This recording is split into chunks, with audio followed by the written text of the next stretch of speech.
Gauri Suryavanshi S मराठीमध्ये आपलं स्वागत. वळूया आजच्या बातमीकडे.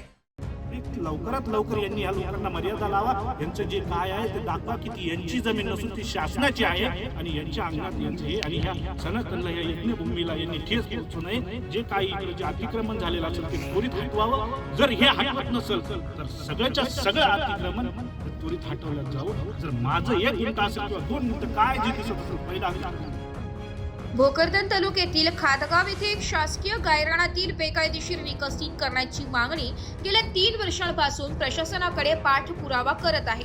याकडे प्रशासन दुर्लक्ष करत असल्याने परमपूज्य शिवरुद्र योगी महाराज यांनी गुरुवारी दिनांक 31 जुलै रोजी खातगाव येथील शिवशक्ती कैलास आश्रम महाकालेश्वर मंदिरासमोर एक खड्डा करून संजीवन समाधीसह अमर उपोषणास सुरुवात केली आहे. 15 एकर 20 एकर मग हे विकलं का ह्या लोकांनी? कलेक्टर तहसीलदारनी यांनी जमीन विकली. ही आज कोणी शेत्या काढल्या, कोणी काही केलं. का काढल्या? कुणाच्या आधार आहे? कुठल्या अधिकाऱ्यांनी काढल्या? विचारणारच कोणी नाही राहिलं. त्यासाठी हा याला आज स्वतः या गोष्टी वेळेत जर आजच्या जरा हे यांना मर्यादा नाही लागल्या आणि यांचं हे आजूबाजूचं ट्रॅक्टर टारल्या, कोणाच्या फसाट्या कोणाचं हे जर नाही हटलं तर आम्ही आमच्या पद्धतीने ठाम आहोत. दिलेल्या निवेदनात म्हटले की भोकरदन तालुक्यातील खातगाव येथील शासकीय गायरान गट क्रमांक 57 मध्ये 90 एकर जमीन आहे. या जमिनीत काही लोकांनी 4-4, 5-5 एकर ताबा करून मंदिर परिसरातील जमिनीवरही अतिक्रमण केलंय. शिवशक्ती कैलास आश्रम असून या ठिकाणी भव्य मंदिर उभारण्याचं काम प्रगतीपथावर सुरू आहे. तसेच या गायरान जागेसाठी शिवशक्ती कैलास आश्रमासाठी शासनाकडून रीतसर मिळवण्यासाठी प्रस्ताव शासनाकडे सादर केलाय. यात 4 ते 5 लोक नेहमी मंदिराच्या कामाच्या ठिकाणी जनावरांना घेऊन विष्ठा करतात. सदर लोकांनी ताब्यातील आश्रमाच्या गायरान जागेवर जबरदस्तीने ताबा केला असून आम्हाला जीवे मारण्याच्या धमक्या देऊन आम्ही उभारलेले मंदिर पाडण्याची भाषा वापरीत आहे. त्यामुळे अतिक्रमण धारकांचे बेकायदेशीर अतिक्रमण निकषित करून शासनाने सदर गायरान ताब्यात घ्यावी अशी मागणी केली. यासाठी मागील 3 वर्षांपासून शासनाकडे तक्रार करूनही काहीच कारवाई करत नाहीये. 14 जुलै 2025 रोजी उपविभागीय अधिकारी कार्यालयासमोर आत्मदहन करण्याचा इशारा दिला होता. त्यावेळी प्रभारी उपविभागीय अधिकारी सारिका भगत, प्रभारी तहसीलदार अविनाश पाटील यांनी कारवाई करण्याचे लेखी आश्वासन दिले होते.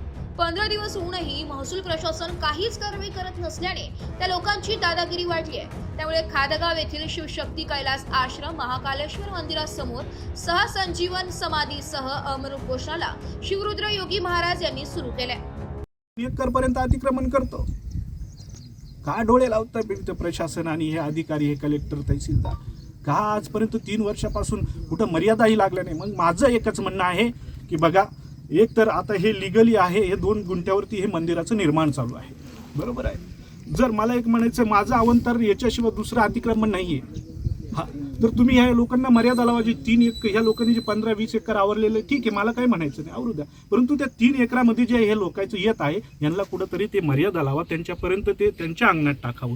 नसत टाकत तर सर्वच्या सर्व अतिक्रमण माझ्यासहित जेही माझं काय आणली गेलं असेल पहिलं माझ्याला जेसीबी लावून सर्वच्या सर्व अतिक्रमण निष्कषित करण्यात यावं अशी माझी ही मागणी आहे. आणि ती होत नाहीये. 3 वर्षापासून मी प्रशासनाकडे चक्रा घालतोय, कलेक्टरच्या दारी मी वारी करतोय, पंढरीला कमी गेलो,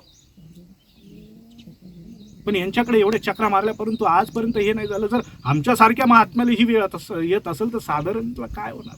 अशाने तर उद्या सगळं दुष्काळीत होणार, विनाश व्हायला सुरुवात होतील, अनेक भांडणं होऊन एकमेकांचे तंगडे तुटतील, कोणाचे डोकं फुटतील.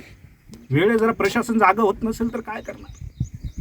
पोलीस प्रशासन तटस्थ आहे, रात्रंदिवस सगळं कार्य त्यांच्यावर सोपवलं जातं आणि हे काय करतात? यांच्यामुळं आज उद्या मग पोलीस नंतर येतील. पोलिसांना काय अधिकार आहे? जेव्हा भांडणं बिंडणं झाले, टकले बिकले पोलटे, तेव्हा तिथं जायचं आणि हजर व्हायचं. मग तोपर्यंत नाही का?